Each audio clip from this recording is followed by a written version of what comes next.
Have you ever looked at your bank account and watched your life fall apart in real time? I have. My husband thought he was transferring our entire life savings, $210,000, to his mistress. He didn't know he had just funded his own ruin. They thought they took everything from me. They didn't realize they gave me the one thing I needed a reason to fight. My name is Alara Vance. At 38, I was what Boston considered a success. My office at Viridian Solutions overlooked the harbor, a sleek glass box where I translated market chaos into calm, predictable profit. I was a senior financial analyst, and I was exceptionally good at my job. My life was a structure I had built meticulously, brick by perfect, expensive brick. That structure included my marriage of 10 years to Julian Thorne.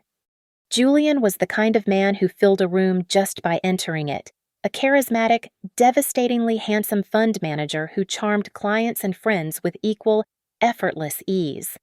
Our penthouse was a testament to our joint success, a modern marvel of glass and steel perched high above the city. Floor-to-ceiling windows framed the skyline, the lights glittering like a carpet of fallen stars. We had the abstract art, the temperature-controlled wine collection, the reservations at restaurants booked months in advance. It was, by every metric I knew, a perfect life. And then there was Maya Lawson, our dearest friend. Julian had introduced her a year or so ago, someone from an old networking circle, and she had seamlessly, almost invisibly, woven herself into the fabric of our lives. She was always there, a glass of Chardonnay in hand, ready with an easy laugh or a supportive compliment. She admired my career, my taste, my brilliance, as she often put it. She was the supportive, adoring sister I never had, or so I told myself.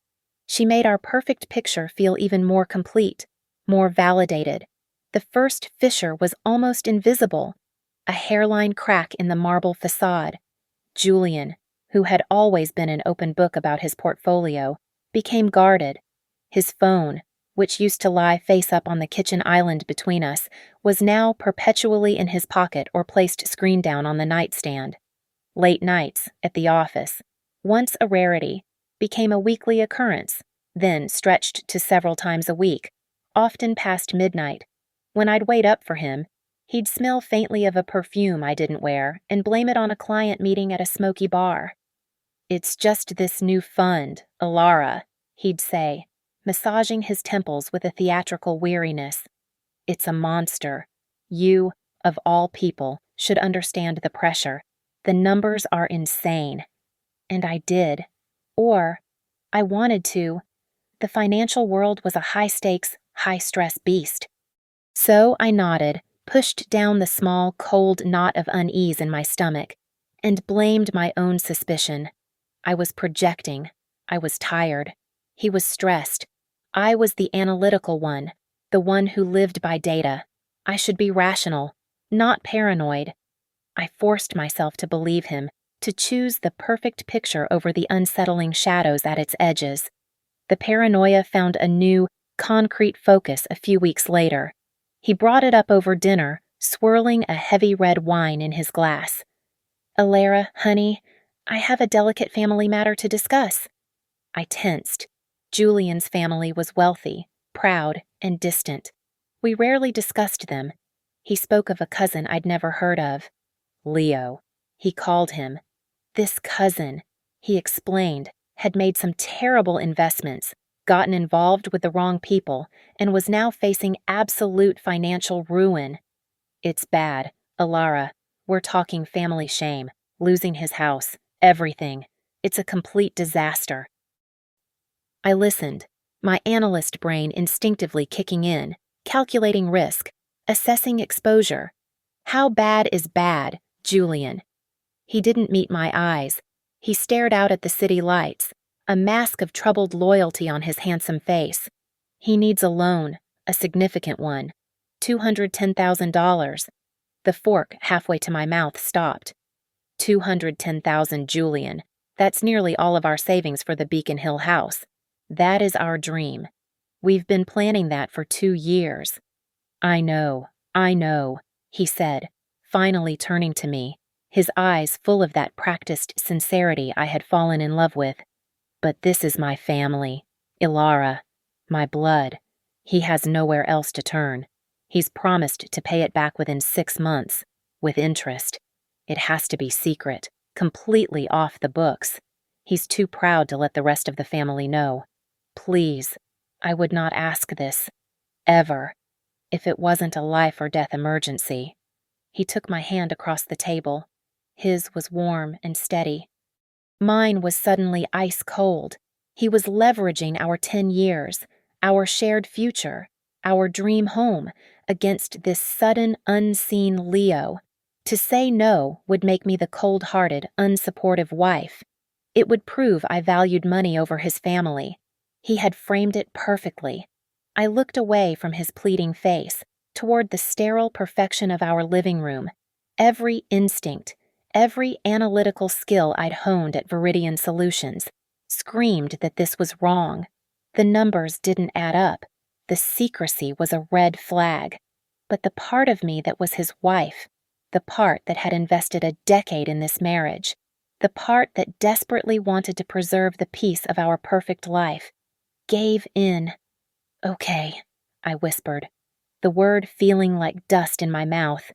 "Okay, Julian, for your family." The relief on his face was immediate and overwhelming. He surged up, pulling me from my chair and into his arms, kissing me deeply. "Thank you," he breathed. "You won't regret this. You've saved him. Ilara. You've saved us."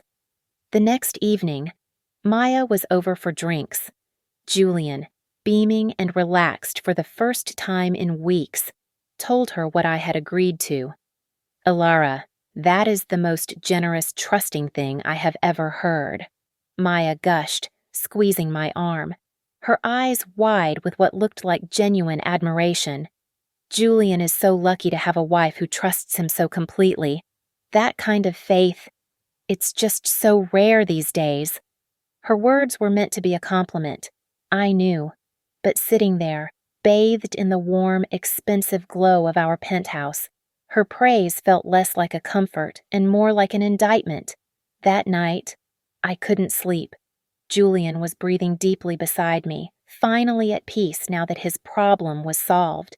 But I lay awake, rigid, staring at the shadows on the ceiling.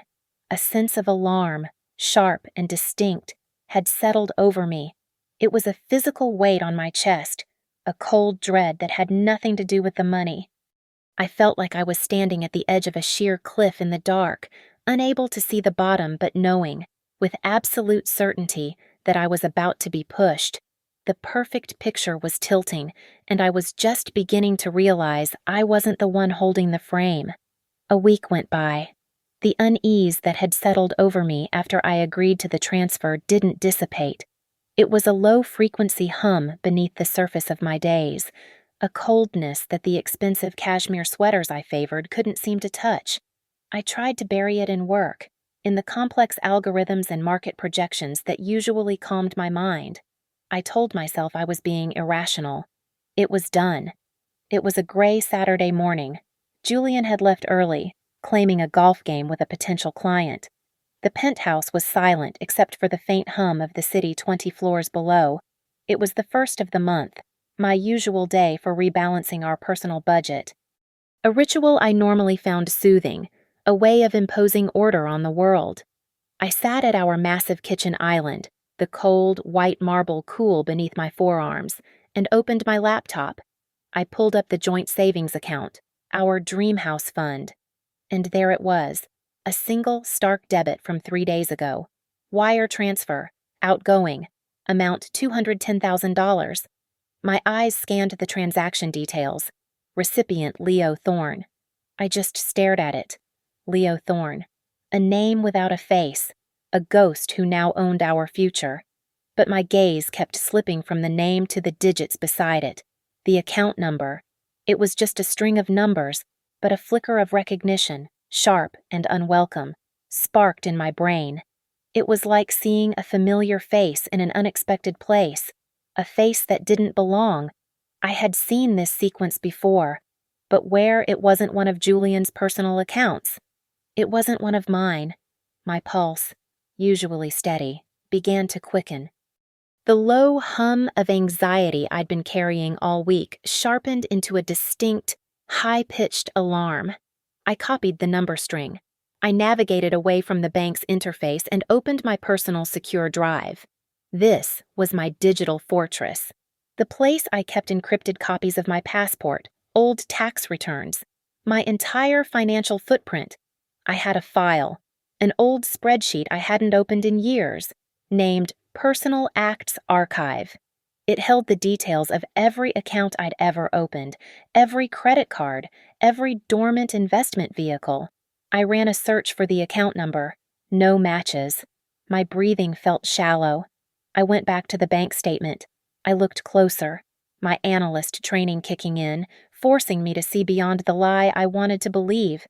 The recipient name, Leo Thorne, was just the memo line. The actual legal recipient entity name on the wire transfer form was ML Strategic Holdings LLC. My blood turned to ice. Leo Thorne wasn't a person. He was a limited liability company. A shell.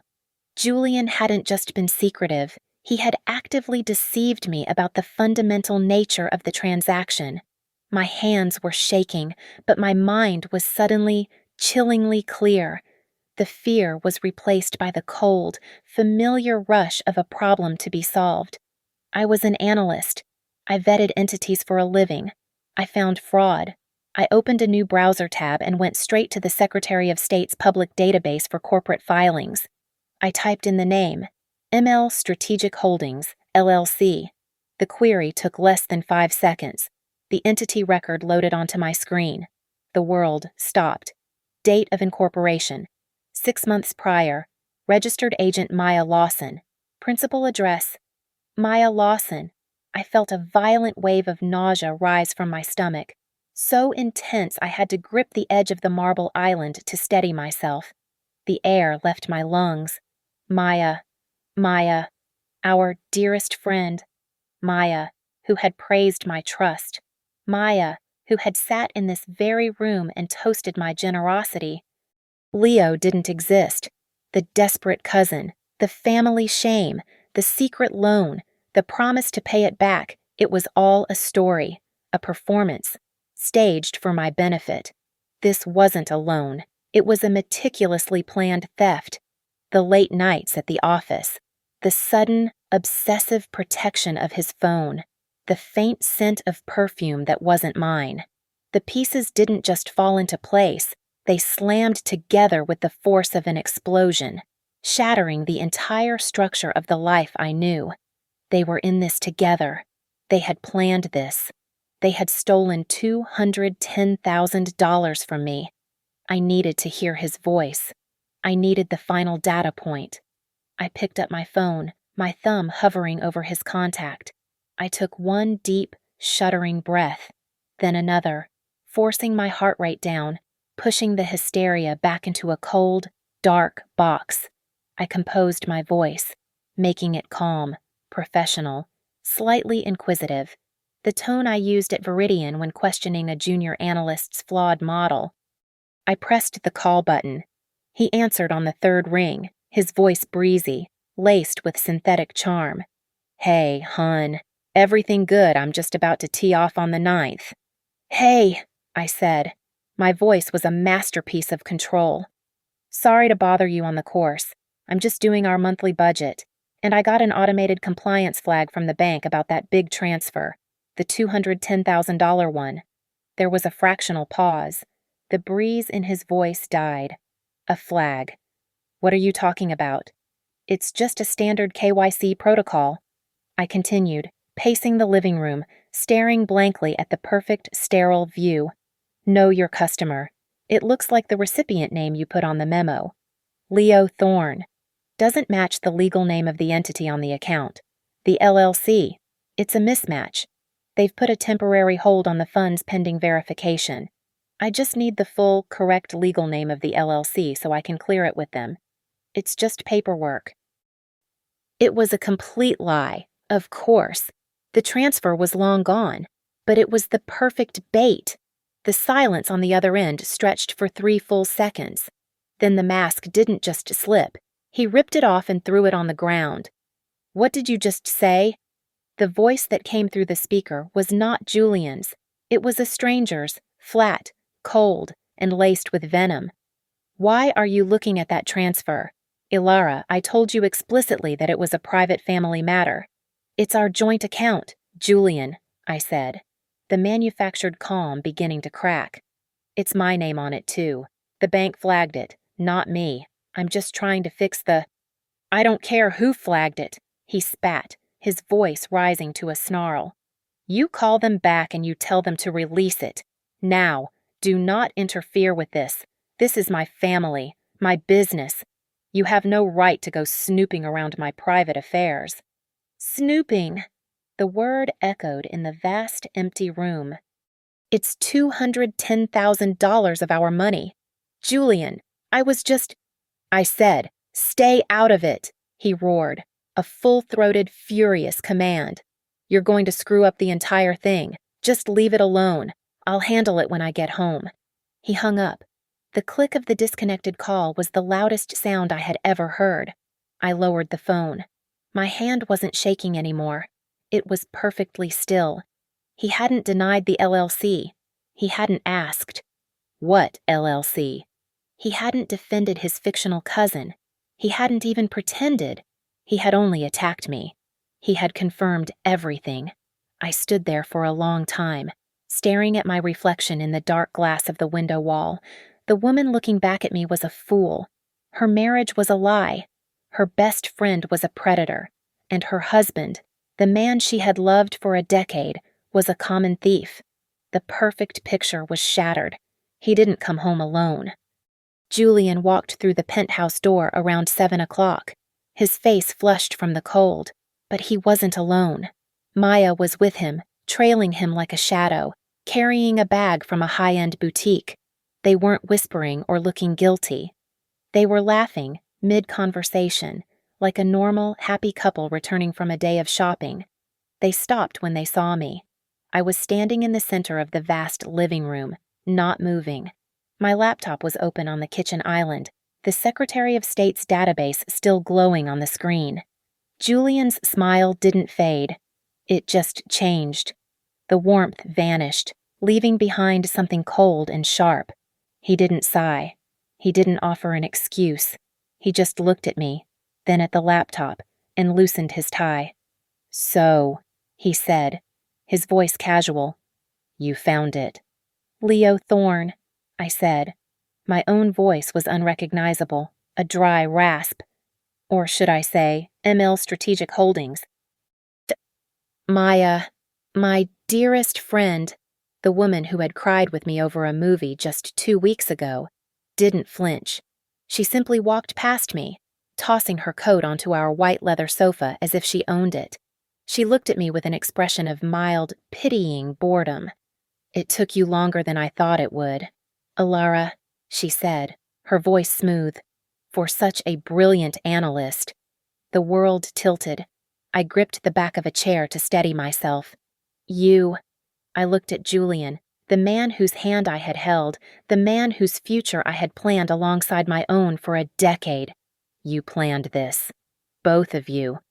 Julian laughed. It wasn't the warm, charming laugh that charmed clients. It was a genuine, cruel sound that echoed in the sterile, high-ceilinged room. "Planned it, Ilara. This has been in motion for years.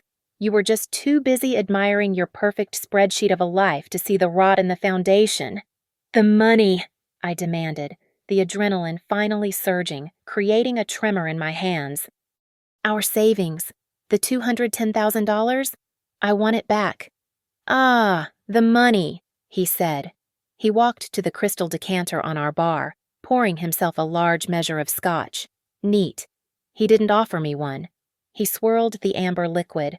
"That money, it's gone. It's already been moved, invested, and sheltered. It's locked away in an instrument so complex, so ironclad, that even you couldn't find it, let alone touch it. It's beyond your reach. It's beyond anyone's reach." He took a long, slow sip, savoring it, his eyes mocking me over the rim of the glass. You really thought I was stressed about a fund. I was stressed you might actually look at the bank statements before I was ready. But you trusted me. He spat the word trusted like it was something spoiled, something foul he wanted to get out of his mouth. He admitted everything, the affair, the late nights that were spent with her, in hotels I had probably researched for our own vacations. The entire fabrication of his family problems, the fictional Leo. He admitted it all with a casual, dismissive pride, as if detailing a successful corporate merger. I felt the floor drop out from under me. Julian, 10 years, I whispered. Our life. He finished his drink and set the heavy glass down on the marble bar with a sharp, decisive click. The 10 years were a means to an end. Ilara, a very, very profitable end. You were my cover, my bankroll, and now your usefulness has expired. He straightened his shirt cuffs, the picture of the successful fund manager.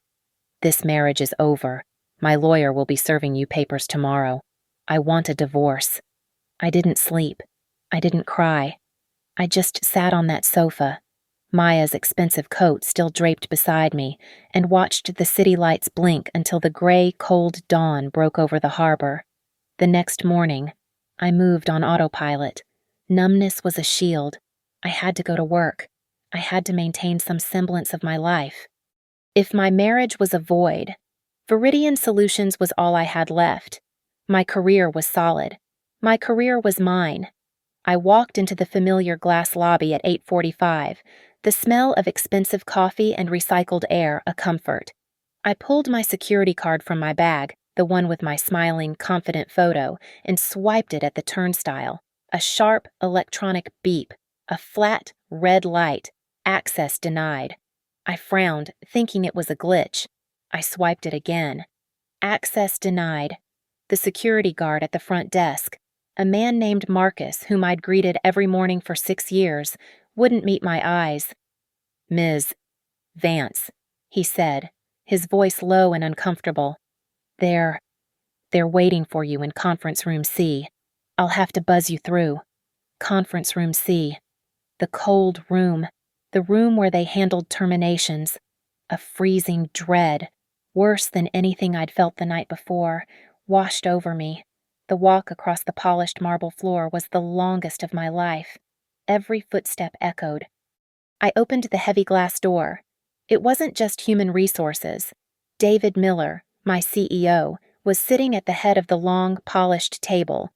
David, who played golf with Julian every second Saturday. Beside him sat 2 people I recognized from our corporate legal department, Ms. Adler and Mr. Graves, their faces set in neutral, hostile masks. Ilara, sit down, David said. His voice was not the voice of the man who had toasted my promotion last year. It was cold, flat, and final. I remained standing. David, what is this? My card isn't working. It has been deactivated, Ms. Adler said, her voice crisp. She slid a thin red file folder across the table toward me. Ilara, we've uncovered serious financial irregularities in your managed portfolios. Flagrant conflicts of interest. My blood ran cold. I opened the folder. Inside were printouts, transaction logs, wire transfers, authorizations moving client funds I managed into opaque offshore entities I had never heard of. The transactions were dated over the past 3 months. My digital signature, my secure authorization, was on every single one. What is this? I said, the words catching in my throat. I've never seen these in my life. This is fraudulent. This isn't me. We were hoping you wouldn't say that, Graves, the other lawyer, said softly, as if speaking to a child. We traced the authorizations. Ilara, they all originated from your encrypted home IP address, using your secure credentials. Most were made late at night, on dates that correlate perfectly with your remote work logs. The realization hit me like a physical blow, knocking the air from my lungs. Julian. He had access to my work laptop at home. He knew all my passwords. While I slept, or while he was working late with Maya, He had been systematically planting the seeds of my destruction. This wasn't just about stealing our savings. It was about destroying my credibility. It was about making sure I had no platform, no power, and no resources to fight back. "This is Julian," I whispered, holding the fraudulent paper. "This is my husband. He framed me. David. You know him. You know me." David held up a hand, silencing me. "I don't care about your domestic issues. Ilara, what I care about is the reputation of Viridian Solutions. You were a senior analyst. You had a fiduciary duty. This is a catastrophic, unforgivable breach." "I am telling you, I didn't do this." My voice was rising, a frantic, desperate edge creeping in.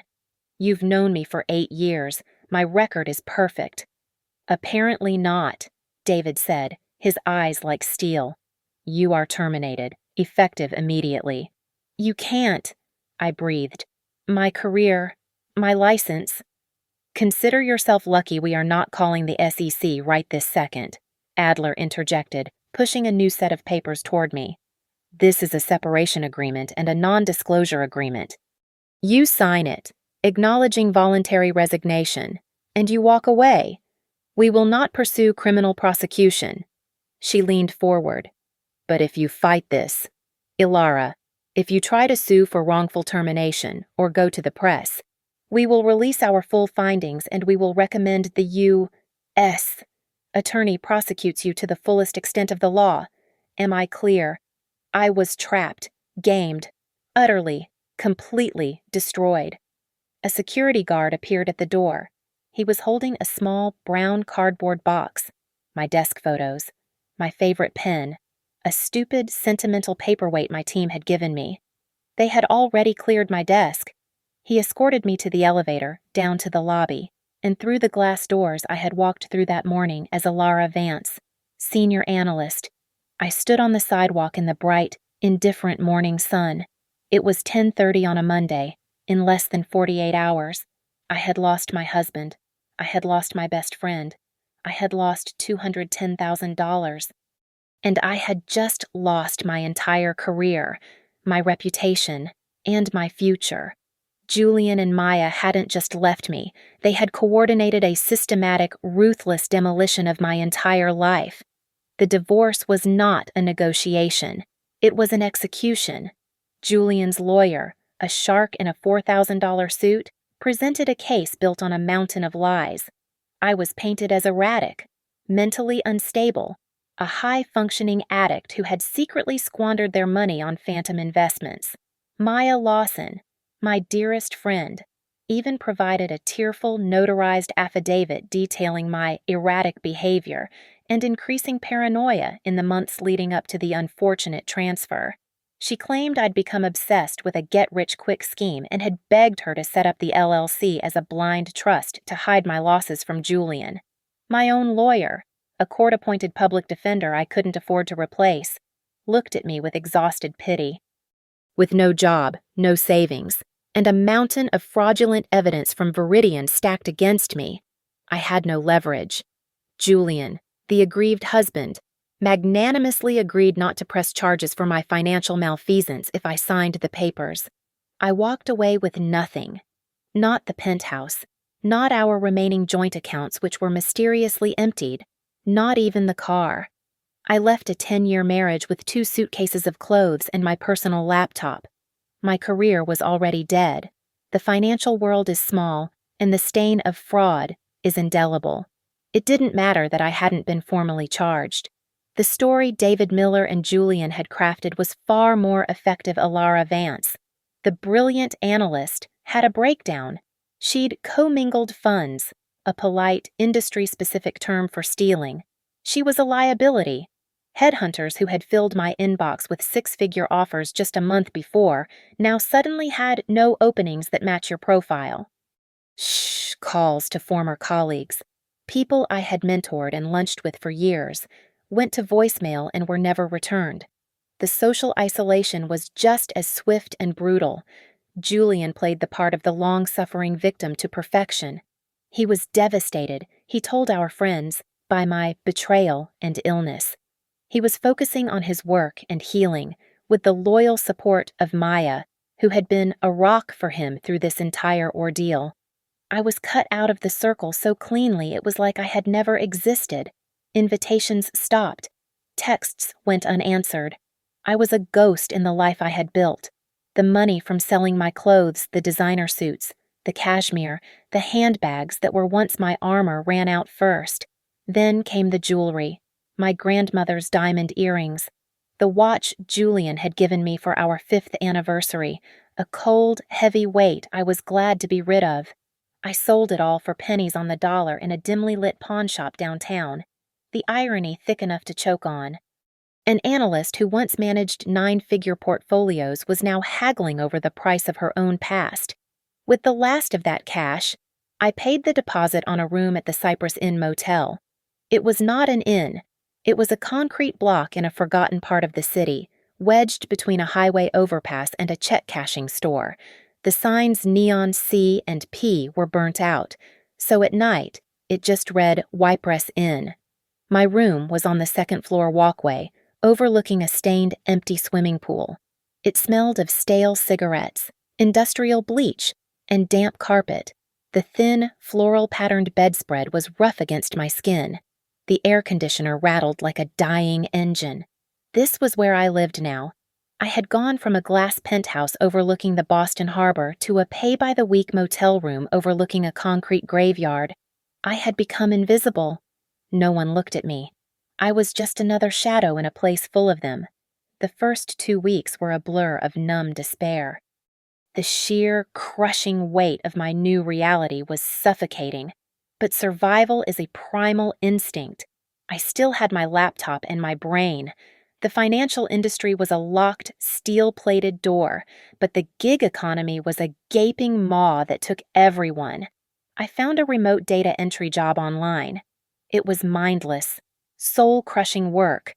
I transferred numbers from scanned invoices into a web-based spreadsheet for $9 an hour. My days became a monotonous, blurred cycle.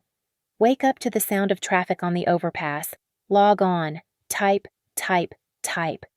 The clicking of the keys was the only sound in the room for 10, sometimes 12 hours straight.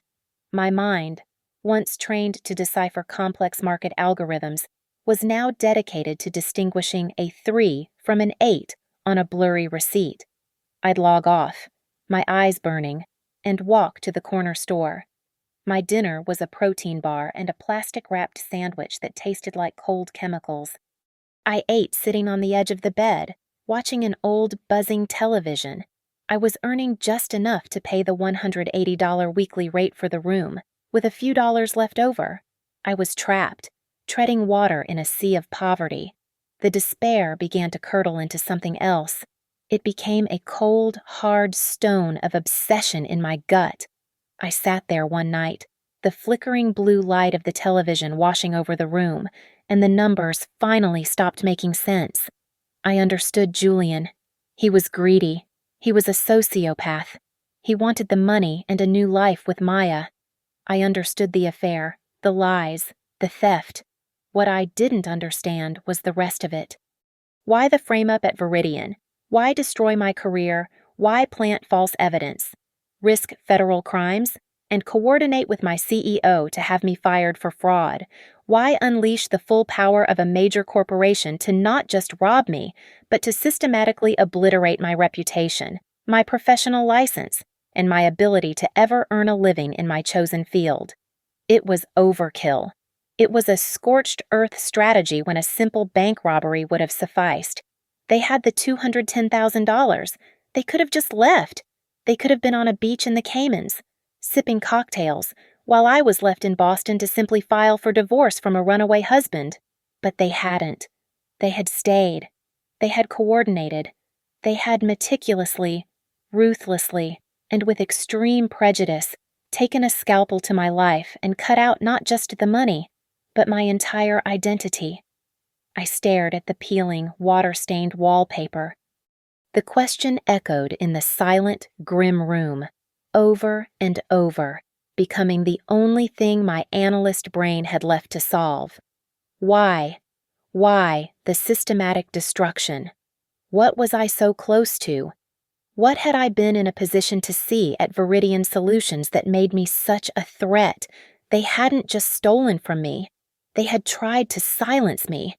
And in that damp, $9 an hour motel room, I realized that was the one mistake they had ever made. They had left me with nothing, which meant I had absolutely nothing left to lose.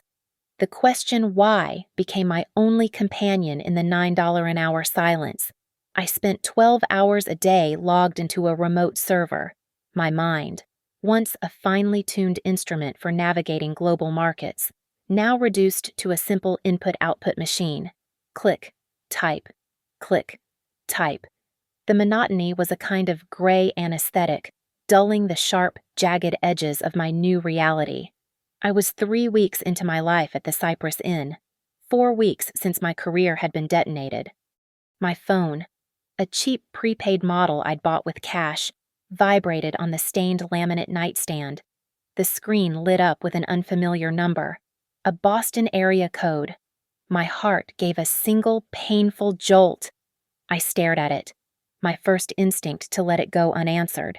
It could only be another creditor, another loose end from a life that was no longer mine. But I answered, "Is this Alara Vance?" The voice was a dry rustle of paper, old and professional. "This is she," I said, my own voice hoarse from disuse. "Ms. Vance, my name is Samuel Harding, of Harding, Crow, and Finch. We are the executors of the estate of your father, Arthur Vance. We have been attempting to reach you at your previous address." The name hit me like a physical shock. Arthur Vance, my father. I hadn't spoken to him in nearly 5 years, not since a bitter argument over my engagement to Julian. My father had seen my life the penthouse, the dinners, the polished, charismatic man at my side, and had called it a gilded cage. I had called him a paranoid, bitter old man. Arthur Vance had been a journalistic prodigy in the 80s, a Pulitzer nominee known for his fearless, deep dives into corporate malfeasance. But then he found a story he couldn't, or wouldn't, let go of. It involved government contracts, offshore shell companies, and names so powerful no one would print them. His editors told him he was chasing ghosts. He was accused of fabricating sources. They called him obsessed. Then they called him crazy. He was fired, publicly discredited, and spent the last 2 decades of his life as a pariah, a living conspiracy theory, tinkering with old radios in a rented bungalow. I had spent my entire adult life running from that legacy. My career at Viridian, my logical, data-driven, and highly respected life, was a monument built to prove one thing: I was not my father. The irony of that was so thick I felt it in my throat. I didn't know he was ill," I managed to say. "It was sudden, Ms. Vance. Several months ago," Harding said, his tone devoid of sympathy. "As I said, we had some difficulty locating you." A polite, legal way of saying I had vanished. "We are handling the final disposition of his assets." I almost laughed. "Assets, Mr. Harding? My father didn't have any assets. He lived on a disability pension." "That is substantially correct," the dry voice agreed. "After settling his debts, the estate is negligible. His bank account contained $94.41. There is no property, no cash to bequeath." It was just another dead end, another flavor of failure. "Then why are you calling me?" "Because he did leave one item, specified for you in his will. It's the contents of a storage locker, Unit 27 at a facility in Revere. He seems to have prepaid the lease for the next 10 years. It, and its contents, are yours." I took a bus to the law office, back into the world of polished granite lobbies and expensive suits. I wore the only clean, respectable clothes I had left, and I felt like a ghost haunting my old life. Mr. Harding's office was all dark wood and leather-bound books. He didn't rise when I entered. He simply pushed a large, thick manila envelope across his vast desk. "You will need to sign these papers, acknowledging receipt of your inheritance. Such as it is." He sniffed. Inside the envelope was a stack of legal forms, and resting on top of them, a single, old-fashioned brass key on a simple metal ring. Taped to the key was a small, folded note, torn from a reporter's spiral-bound pad. My name, Ilara, was scrawled on the front in my father's sharp, impatient hand. My fingers trembled as I unfolded it. I hadn't seen his handwriting in years. The note was short, only a few lines. Ilara, I know I failed you. I know I was a bad father. I got lost in the work, and I let you believe I was crazy. Maybe I was, for a time. But I was never wrong. I saw them coming a mile off. Ellie, the same kind of men. They move in shadows and they buy silence. They use ambition and greed like a key in a lock. They ruined me, and if you're reading this, it's because they have come for you. I couldn't protect you. Maybe this can. The answers are in the locker. Don't trust anyone. Dad. My breath caught. They had come for me. He knew. He had seen it. All my shame, my embarrassment, my desperate need to be different from him. It all collapsed. Julian, Maya, David Miller. They weren't just common criminals. They were them. Beneath his signature was one final line, a jumble of letters and numbers that made no sense. It was a chaotic string, as if he'd just slammed his fingers on the keyboard. Ethriel Gnar Vance 377. It was meaningless. Or it was everything. I left the office and took the Blue Line out to Revere, a part of the city I had only ever driven through on my way to the airport.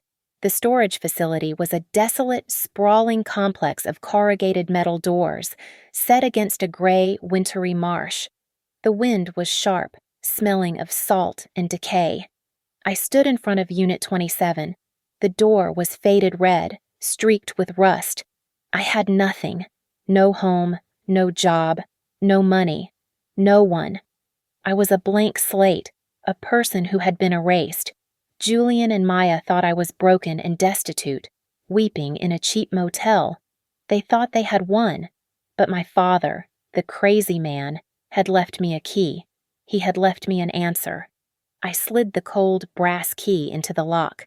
The tumblers ground, then clicked open with a satisfying, heavy sound. I gripped the frozen metal handle, took a deep breath of the cold, salt air, and pulled the door up. It shrieked in protest, echoing across the empty rows. The heavy metal door rolled up with a groan, scraping against its runners, and the smell that hit me was not the expected musty odor of old clothes and forgotten furniture. It was the sharp, sterile scent of ozone, old paper, and something metallic, like a server room. I stepped inside. There was a single bare bulb hanging from the ceiling, which I pulled to life with a click. The space was not a locker. It was a bunker. The walls weren't concrete. They were lined with what looked like overlapping sheets of foil and metal, a makeshift Faraday cage. My prepaid phone, which had full bars outside, instantly flatlined. No service. This was not a place to store things. This was a place to hide, a place to work, undetected. All 3 walls were covered, floor to ceiling, in massive corkboards. They were a chaotic, terrifying tapestry of newspaper clippings, printed out emails, financial statements, and photographs, all connected by a spiderweb of red and black yarn. It was the conspiracy wall of a madman, except my father's handwriting, annotating every connection in his sharp, precise script, was anything but mad. It was methodical. My analyst's brain, dormant for weeks, kicked into high gear. I wasn't seeing the ravings of a lunatic. I was seeing a massive, multi-decade investigation, and at the center of it all, repeated on every board, was one name: Ethelgard Dynamics. I knew Ethelgard. Everyone in finance knew Ethelgard. They were a titan, a colossal, untouchable defense contractor that practically wallpapered Washington, D.C. with money. They built stealth bombers, advanced guidance systems, and secured government contracts so large they had their own line items in the federal budget. They were run by a man who was more urban legend than CEO Marcus Sterling. His face, lean, predatory, and perpetually unsmiling, was pinned to the center of the main board like a bullseye. I moved closer, my eyes scanning the connections, my heart beginning to hammer a slow, heavy rhythm against my ribs. My father had been tracking their stock fluctuations, their political donations, their SEC filings, and, most importantly, their network of shell companies and subcontractors. Then I saw a name I recognized, my own. My name was on the board, on a small white index card. A line of red yarn connected it to a larger name, Viridian Solutions. My firm. My father had been investigating my employer. A thick black line, like an artery, connected Viridian to the bullseye, Ethelgard Dynamics. The annotation next to it read, Auditor, the watchdog that sleeps. I felt a cold prickle at the back of my neck. I moved along the wall, pulling at the threads of the story. I found a stack of file boxes under a metal desk and pulled out the one marked Viridian. Inside, beneath stacks of public filings, was a manila envelope labeled Personnel. I opened it. The first thing I saw was a photograph, printed on glossy paper. It was from a golf tournament. Marcus Sterling, the untouchable CEO, had his arm slung casually around another man. They were both laughing, holding drinks, cigars in hand. The other man was David Miller, my boss, the man who had fired me, his eyes like steel, accusing me of financial irregularities. They weren't just business associates. They were friends who smoked cigars and laughed on a golf course together. I dropped the photo, my hand shaking. This was not a coincidence. This was collusion. I dug deeper into the envelope, and I found the second picture. My breath stopped. My blood didn't just run cold, it evaporated. It was a gala. A banner in the background read, Ethelgard Dynamics Annual Benefit. The date, printed in the corner of the photograph, was from 12 years ago.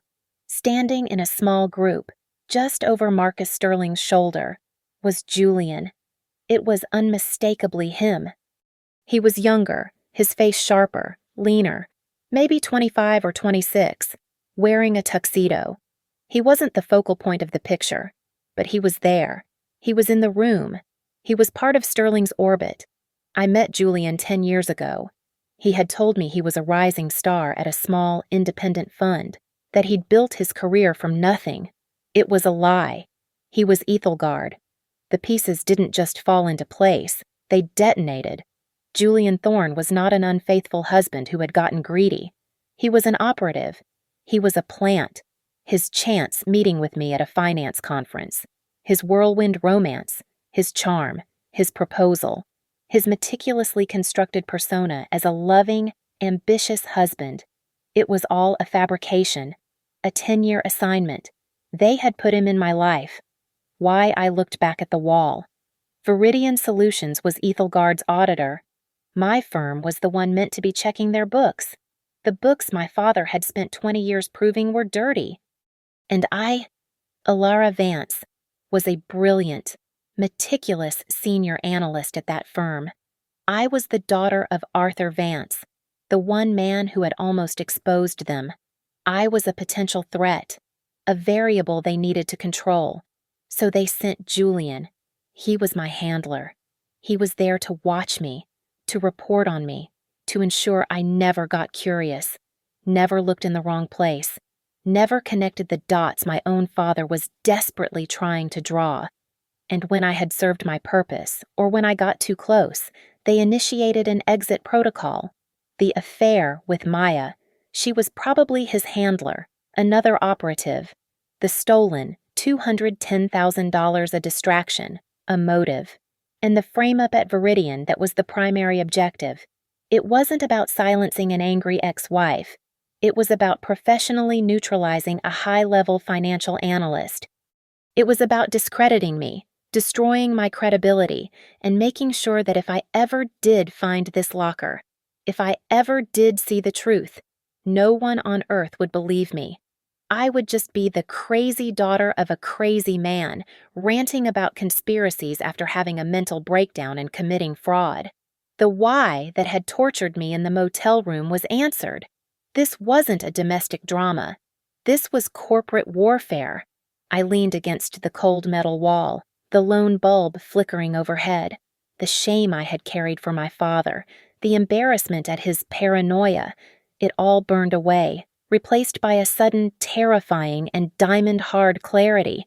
He hadn't been crazy. He had been a prophet. He had been right. He had been right about everything. And they had come for me, just as he said they would. Julian, Maya, David Miller. They weren't just thieves. They were soldiers. And I was standing in the armory their greatest enemy had left behind for me. The metal desk in the corner was old and battered, but the computer tower sitting beneath it was not. It was a matte black, unmarked box, humming faintly. I plugged in the monitor, and the screen flickered to life, showing a simple gray login prompt, a password field, no username, no hints, just a blinking cursor, mocking me. I looked at the note from my father, still clutched in my hand, the meaningless string of characters. E3L G9R Vans 377. My fingers, stiff from the cold, moved to the keyboard. I typed it in, character by character, Ethelgard, GR, Vance, 77. I hit enter. The screen went black for a second, then flashed, and a desktop appeared. It was clean, almost empty, except for a single hard drive icon labeled The Archive. I double-clicked it. The drive opened, revealing a file system so organized, so meticulously labeled, it made my analyst's heart ache. It was a mirror of my father's mind, a direct contradiction to the chaotic conspiracy walls the world thought he built. There were folders for Ethelgard, Viridian, Sterling, Julian, and Maya, and there was one more. Audio surveillance.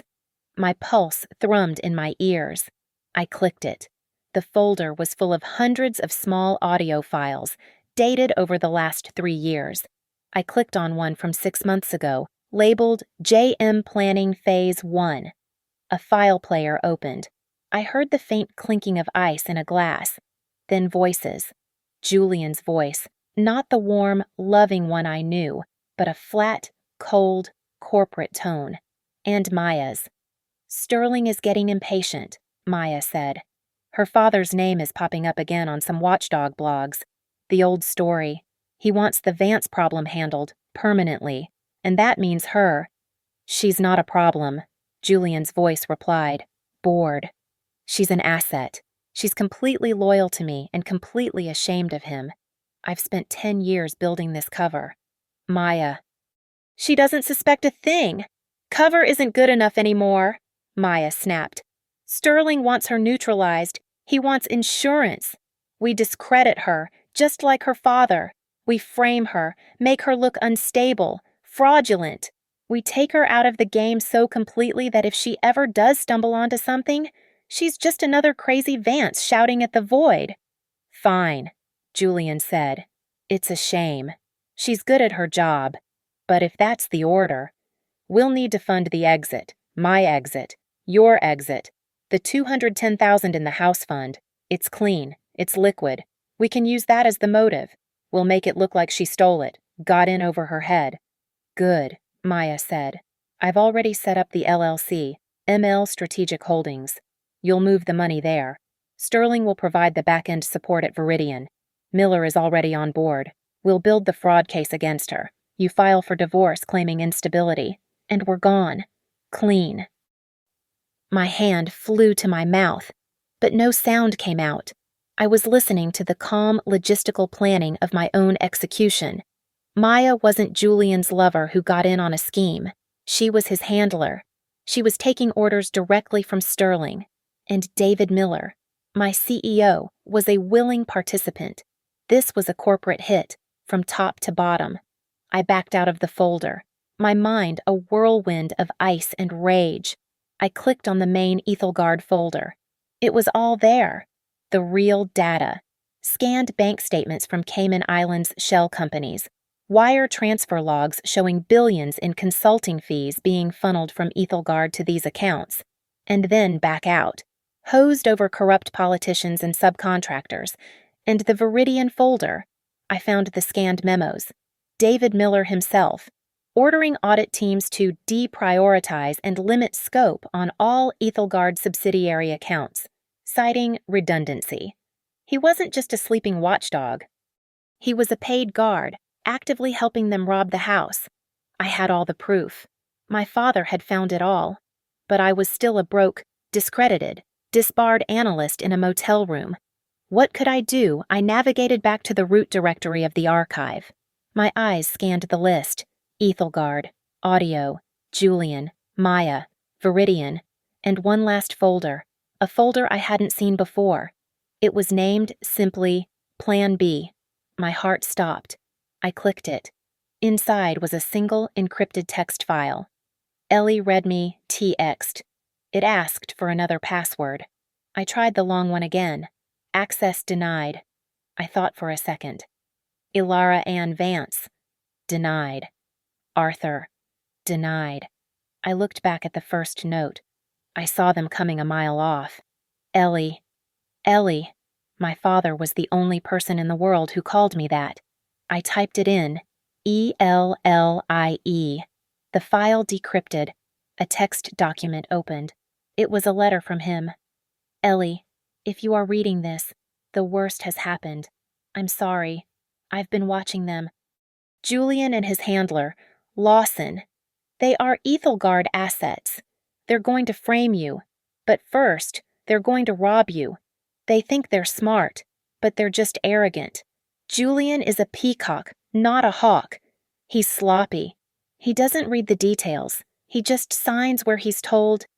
I know Maya's shell company. I have the account number. I've been watching their planning. They're going to transfer your $210,000. So I set a trap. I used my last few contacts in the financial world to register a new, legitimate LLC. It's clean, it's ironclad, and it's in your name. Your maiden name. E.A. Vance Holdings. The account number is almost identical to Maya's. Just one digit transposed. Julian is not a real analyst. Ellie, he's a con man. He won't be making the transfer himself. He'll just be authorizing the wire request his banker, probably Lawson, prepares for him. But I have a flag on his account. The moment his transfer for that amount was initiated to Maya's LLC, the system automatically rejected it with a compliance mismatch error, a standard bank procedure, and right beneath the error message, it helpfully suggested a corrected account number. The number for your LLC.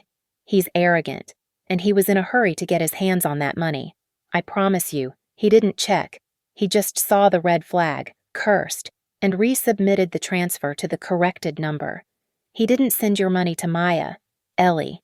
He sent it to you. It's your money. All of it. I couldn't save your job. They were too fast, too powerful. But I could save your war chest. Burn them to the ground for me. The room was silent. I didn't move for a full minute. The cold dread, the despair, the suffocating helplessness that had been my life for weeks, it all evaporated. It was replaced by something new, something cold and clear and heavy. I looked at the file next to the note. Vance Holdings Banking Info, PDF. I opened it. There it was, an account at a private bank in Delaware, a routing number, an account number, and a balance, dated from 4 weeks ago. Deposit $210,000. The title was true. My husband thought he was transferring our life savings to his mistress. He just hadn't read the fine print. The account was mine. I wasn't a victim anymore. I wasn't a ghost in a cheap motel. I was an analyst. I had the evidence. I had the motive. And now, thanks to my father, the crazy man who saw everything, I had the capital. I had $210,000, and I had a reason to fight. I walked out of the storage facility as dusk settled, the cold, salty air of Revere stinging my face. I was not the same woman who had entered. The broken, invisible ghost from the Cypress Inn was gone. I was Arthur Vance's daughter, and I had a mission. I didn't go back to the motel. I took the bus to a public library in a different neighborhood, walked to a public access terminal, and, using a privacy screen filter I'd bought with my last few dollars of data entry cash, I logged into the secure portal for the Delaware bank. The credentials from my father's file were flawless. My breath hitched. There, on the clean white interface, was the proof. E.A. Vance Holdings, LLC.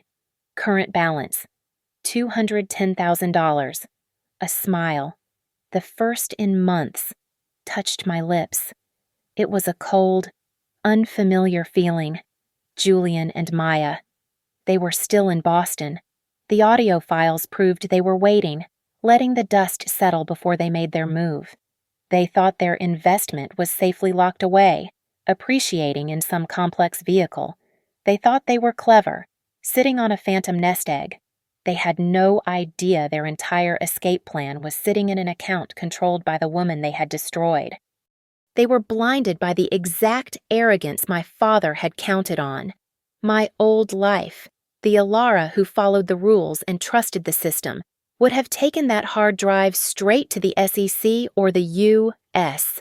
Attorney's Office. But my father's entire ruined life was a monument to that specific folly. Ethelgard wasn't just a corrupt company, it was a shadow state. It had senators on its payroll and regulators in its pocket. David Miller was proof of that. If I walked into a federal building, a disgraced, fired, unstable analyst accused of fraud, babbling about a massive conspiracy, I would be either laughed out of the room or quietly disappeared. I would be Crazy Vance, just like her father. No, you don't fight a monster like that by appealing to its pet regulators. You fight it by building a better monster. My father had left me the evidence. He had also left me the seed capital, $210,000. It was my war chest. I spent the next 72 hours in that library, not sleeping, just consuming caffeine and data. I wasn't just an analyst anymore. I was a general. I was building an army. I needed professionals, but I couldn't hire a normal firm. I needed sharks. People who swam in the same dark gray water as Ethelgard. My first pick was Hannah Cole, a forensic accountant. She was a legend in certain circles, a quiet, ruthless woman in her 50s who had taken down 2 hedge funds and a sitting congressman. She was known for her ability to find a single miscoded penny in a billion-dollar ledger. She was also known for her astronomical fees and her absolute disdain for corporate bullies. My second pick was a man named Marcus Riley, known only as Ghost. He was ex-Delta, now a private investigator specializing in high-stakes corporate espionage. He could bypass any security system, plant any bug, and retrieve any data without leaving a ripple. He was, by all accounts, invisible. They were the best, and they were expensive. They were perfect. I used burner phones to arrange separate, in-person meetings. I paid them each a substantial cash retainer, drawn from the Delaware account in a careful, structured series of withdrawals. I brought them, one by one, to Unit 27. I gave Hannah the desk and my father's computer. I didn't tell her about Julian or the theft. I simply gave her the Ethelgard hard drive and a single, clear objective. Ethelgard Dynamics is using Viridian solutions to launder money and bribe officials. Find the exact mechanism. Trace every dollar from Sterling, to his cutouts, to the end recipients. I want a map of their entire nervous system. She just nodded, plugged in a clean laptop, and began to work, her eyes lighting up at the sight of my father's archive. I gave Ghost his targets. Julian Thorne and Maya Lawson. I need full 24/7 surveillance, audio and visual. I want to know what they eat for breakfast, who they talk to, and what they dream about. They are high-level corporate operatives preparing to flee the country after committing massive fraud. Ghost looked around the shielded locker, at the maps on the wall, and gave a low whistle. A family affair. You could say that, I replied. This locker is your base. Nothing digital leaves these walls. They are smart, and they are paranoid. But you are better. He grinned. They always are. In less than a day, my father's listening post became a live operations center. Ghost was a phantom. He bypassed the state-of-the-art security in Julian's new waterfront condo, the one he was openly sharing with Maya like it was a screen door. He planted high-frequency microphones in the walls, the car, even in the base of a lamp Maya had just bought. We sat in the cold locker, listening. The audio fed into a new set of digital recorders. We heard them. We heard their arrogance. They were celebrating. They laughed about how easily David Miller had rolled over on me. They mocked my hysterical phone call about the bank flag. They discussed their timeline for liquidating the investment, blissfully unaware that the account they planned to drain was empty. But then, a week into the surveillance, we caught something new, something that made the blood freeze in my veins. It was Julian, alone in his car, on a call with an unknown number, a call he had clearly taken pains to make without Maya's knowledge. "The timeline has to move up," Julian said, his voice stripped of all its charm, a cold, flat instrument. "She's becoming a problem. She's too greedy, too loud. She's skimming from Sterling. She's going to get us both caught." There was a pause. "No," Julian continued. "No, the original plan stands. As soon as Sterling's final payment clears, I'll handle Lawson. She won't make it to the airport. The contingency account will be mine, and mine alone. She's a loose end." My 10-year husband, the man who had feigned love and orchestrated my ruin, was planning to murder his accomplice and take all the money for himself. While Ghost was tracking their movements, Hannah was tracking the money. She emerged from her data dive after 3 days, her face grim but triumphant. "Your father had the what, but I found the how," she said, taping a new, horrifyingly complex flowchart to the wall.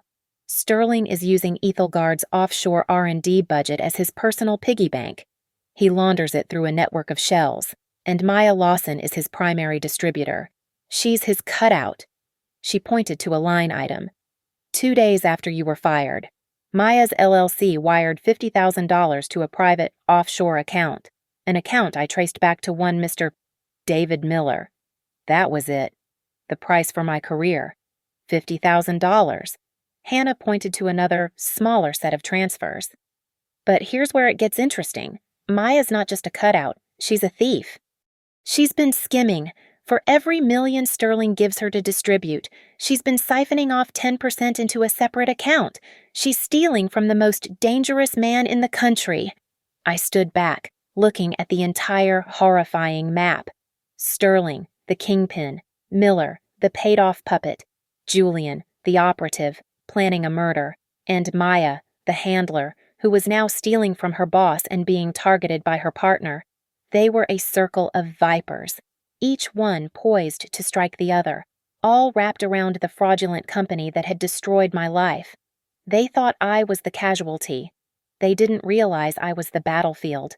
The operations center, our cold, shielded storage unit, was silent. It was time. The first move.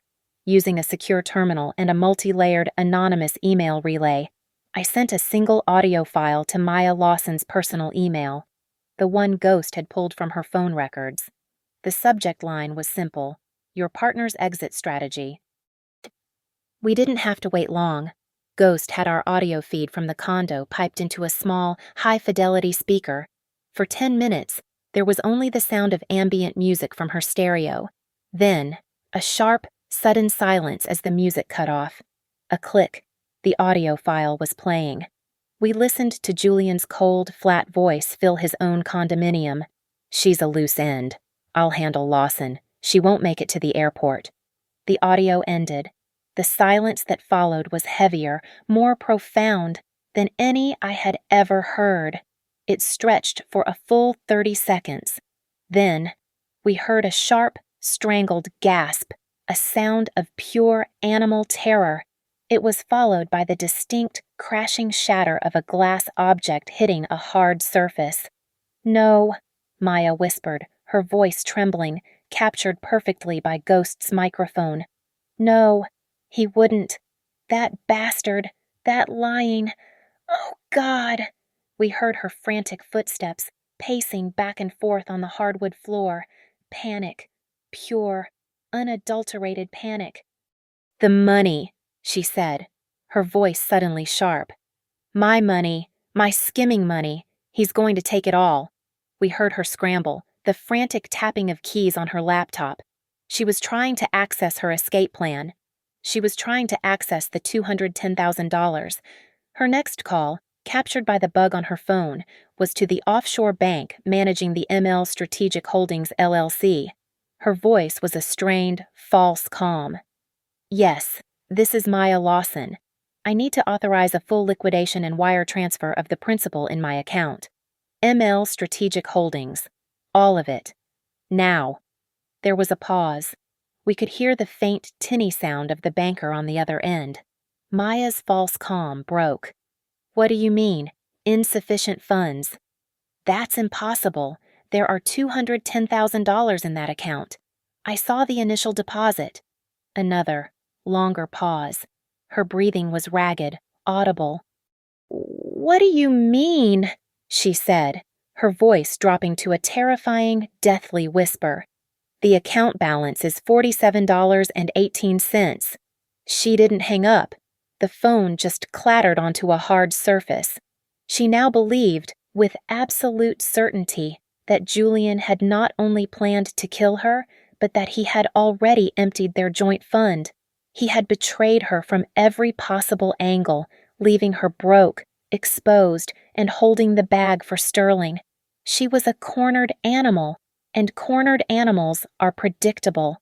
She had one move left, one person she could turn to who was more powerful than Julian. She was going to try and leverage the one thing she had left the secrets. She made the call. Ghost hit the master record button, a thin, satisfied smile on his face. Marcus Sterling's office. A crisp assistant's voice answered. "This is Maya Lawson. Put me through to him. Now. It is a code black emergency," Maya snarled. A click, and then the cold, familiar voice of the Ethelgard CEO. "Ms. Lawson, this is an unscheduled call." "Forget the schedule. Marcus," she screamed, all pretense of control gone. "Julian's gone. He's taken everything. He took the $210,000. He took my personal funds. He's planning to run." "That sounds like a dispute between partners," Sterling said, his voice bored. "It has nothing to do with me." "It has everything to do with you," Maya shrieked. "I did your dirty work. I handled Viridian. I managed the payoffs. I have the records. Marcus, I have every offshore transfer, every bribe, every single memo from David Miller. Julian left me with nothing, so now you are going to pay me $5 million, a severance, or I walk into the Boston Globe and I burn your entire empire to the ground." There it was, the final piece. The call Ilara Vance, the discredited, unstable analyst, was never supposed to hear.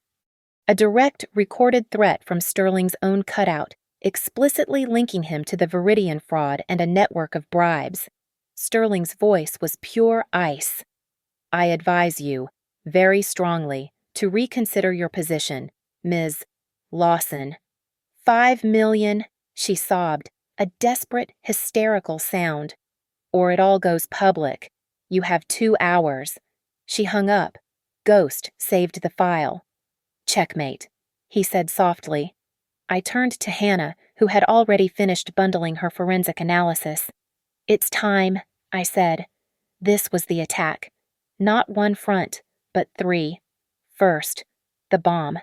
I compiled the master file, my father's decades of research, Hannah's flawless, beautiful flowcharts of the money laundering, the audio surveillance of Julian and Maya planning my ruin, and the crown jewel, the recording of Maya Lawson threatening Marcus Sterling, by name, over the entire conspiracy.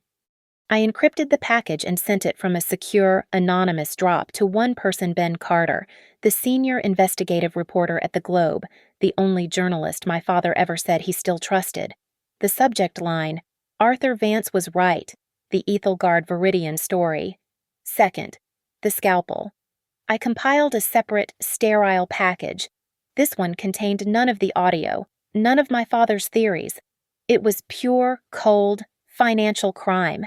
It contained only Hannah's forensic report, tracing the Ethelgard offshore funds directly to Maya's LLC and, crucially, the single $50,000 transfer from Maya's LLC to David Miller's private offshore account. It was an undeniable prosecutable case of corporate fraud, conspiracy, and bribery. I uploaded this package directly to the SEC's whistleblower portal. Third, the net. We heard Julian's car pull into the garage. Ghost's audio feed clicked on. He was in the condo. He wasn't calling for Maya. He was silent. We heard his fast, frantic typing. He, too, had discovered the empty ML Strategic Holdings account. He, too, assumed Maya had betrayed him first and taken all the money. He was an operative whose cover was blown, whose funds were gone, and whose handler was now a rogue agent. He did the only thing he could. We heard him on his laptop, booking a flight, a one-way ticket on Swiss Air, departing Logan Airport at 9:00 p.m. Destination Geneva. He was running. Ghost had already done his homework. Weeks ago, he'd found Julian's emergency go-bag. In it was a clean, high-quality, fraudulent British passport under the name Julian T. Allister. It was his escape hatch.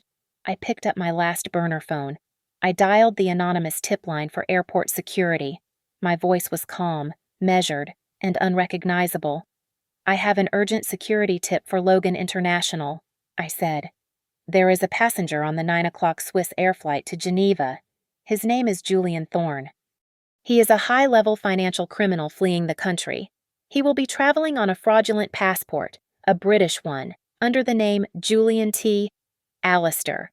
I have it on good authority that his passport is a forgery, part of his plan to escape prosecution." I hung up. The locker was silent.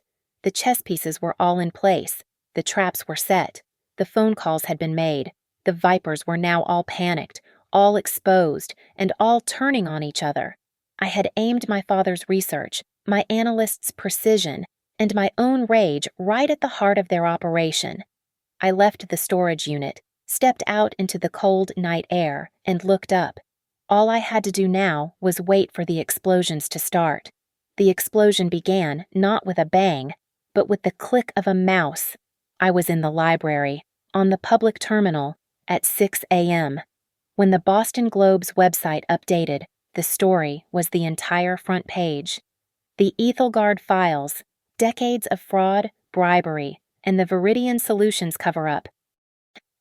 Ben Carter had done more than publish a story. He had published the entire archive. My father's research, Hannah's flowcharts, and the embedded, undeniable audio files of Sterling, Julian, and Maya were there for the world to download.